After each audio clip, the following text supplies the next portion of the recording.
Welcome to Beer Untapped with Perry Miller, the podcast. I'm joined by Seth. Hey, welcome, guys. Thanks for finding us on the internet. Now, these shows originally aired on Brookings Radio, but now they're all here for your enjoyment. I hope you like it. There you go. Sit back, enjoy the show, relax. Let us know if you want to see anything on future shows. As we said, this comes out live in the Brookings area, but enjoy this archive episode. Beer Untapped with Perry Miller. Welcome to Beer Untapped with Perry Miller. The fourth annual Beer and Bacon Festival was held in Hendricks, Minnesota, the Sunday before Labor Day. That blazing hot day featured 10 brewers from Minnesota and South Dakota, and we had a chance to talk to a few of them. Fernson Brewing of Sioux Falls is fresh off a gold medal winning performance for their farmhouse ale at the 2018 World Beer Cup.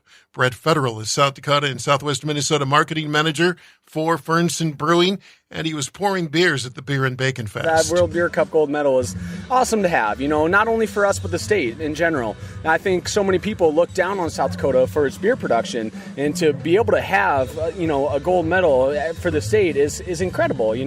Both the state, the city of Sioux Falls, it's fun to have that support and to have other people, give those congratulations for sure. It also looks like Fernson is now number one in the state for beer production, having just topped Crow Peak. The numbers just came out, and I think we are now number one. So it's exciting, and it's not about that. It's more about being able to, again, bring good South Dakota beer and spread it across the region, and hopefully at some point across the nation, and at some point across the world. Fernson's packaged beer is pretty drinkable, nothing too wild and crazy. Brett says you'll find more experimentation if you visit Fernson's Sioux Falls tap rooms. We want to make beer for everybody, and that's almost impossible, but we do our best. So with a lot of our core stuff, true to style, but very drinkable. But now we've got the Seed Series out with our new 5-barrel system, and we're getting funky with it.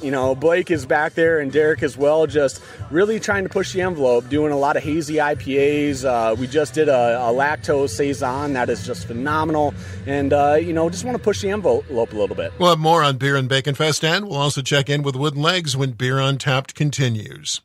Welcome back to Beer Untapped with Perry Miller. We're talking with some of the brewers who were part of the fourth annual Beer and Bacon Fest in Hendricks.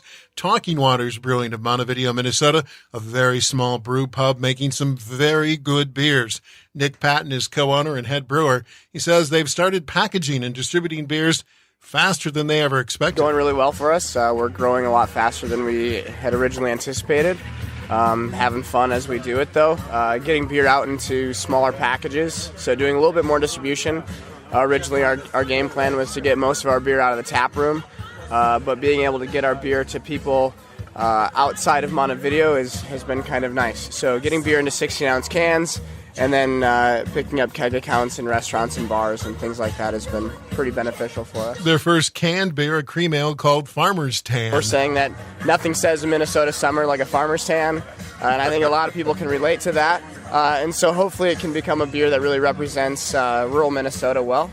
Yeah, so Farmer's Tan is going out into cans, and then as we kind of move forward, Square Nail IPA will go into 16-ounce cans as well, and then we'll start piecing in some of our seasonals. If you visit the Talking Waters tap room in Montevideo, you're going to find a variety of styles that'll likely include at least a couple of IPAs. We try to have IPAs that are high in flavor, a lot of aroma, right? A lot of hoppy goodness going on, but especially for our crowd and making beers that are accessible to our community, trying to back off on the bitterness. And I think that's a trend we're seeing a lot with the hazy IPAs as well, is lowering that bitterness, getting as much hop flavor and aroma out as you can, and making a really exciting beer that way, but not overdoing it on the bitterness and not killing the palate that way. So we try to do that, and I think it's been successful for us. Beer and Bacon Fest, a great time again this year. We'll hear from more of the breweries in attendance on next week's show.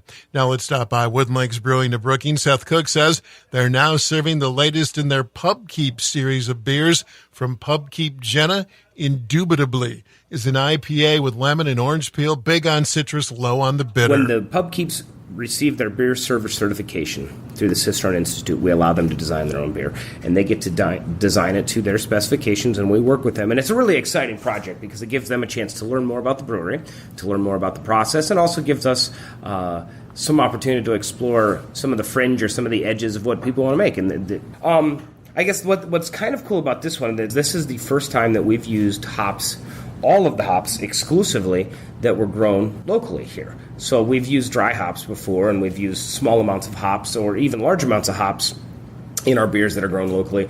But this one is exclusively brewed with hops from Hoppy Trails. They're just outside of Sioux Falls. They're actually over in Iowa. But we use Chinook, Tahoma, and Cascade hops. And again, all of these were grown less than 100 miles from here. That's it for this week's show. Until next time, drink local and drink responsibly. Thank you for listening to this archived edition of Beer Untapped with Perry Miller. Feel free to listen to other episodes, and if there's anything you'd like us to talk about on a future show, please let us know. Thanks again.